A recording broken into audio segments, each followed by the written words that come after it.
కొల్లేరు వివాదానికి కారణమవుతున్న 4 అంశాల మీద నివేదిక సమర్పించమని చెప్పి సుప్రీంకోర్టు కేంద్ర సాధికార సంస్థను ఆదేశించింది. రాష్ట్రంలో వెట్లాండ్ అథారిటీ సరిగ్గా పనిచేస్తుందా లేదా, కొల్లేరులో క్షేత్రస్థాయి పరిస్థితి ఏంటి, +5 కాంటూర్ పరిధిలో జరాయితీ భూములు ఉన్నాయా, కొల్లేరును వన్యప్రాణి సంరక్షణ కేంద్రంగా ప్రకటించినప్పుడు దాని పరిధిలోకి వచ్చే ప్రైవేట్ జరాయితీ భూముల హక్కుల్ని చట్టపరంగా నిర్ధారించారా లేదా, దీని మీద 12 వారాల్లోకి నివేదిక ఇవ్వమని ఆదేశించింది.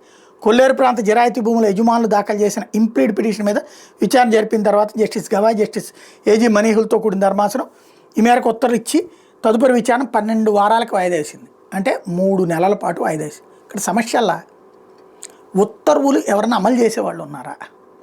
గతంలో సుప్రీంకోర్టు సాధికార కమిటీ ఆదేశాలని కరెక్ట్గా అమలు చేసింది రాజశేఖర రెడ్డి ప్రభుత్వం. కొల్లేరులో ఆ కాంటూర్కి అడ్డంగా ఉన్నవన్నీ తొలగించింది. బాంబులతో పేల్చేసి మరీ అన్నీ క్లియర్ చేశారు. మళ్ళీ ఆక్రమించేసుకున్నారు. నిజానంగా కాదు, దర్జాగా ఆక్రమించేసుకున్నారు.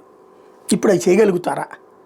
లేకపోతే న్యాయస్థానాల్లో ఇలా లిటిగెంట్ పిటిషన్ల ద్వారా రోజులు కాలక్షేపం చేస్తారంటే రెండోదే జరుగుతుంది.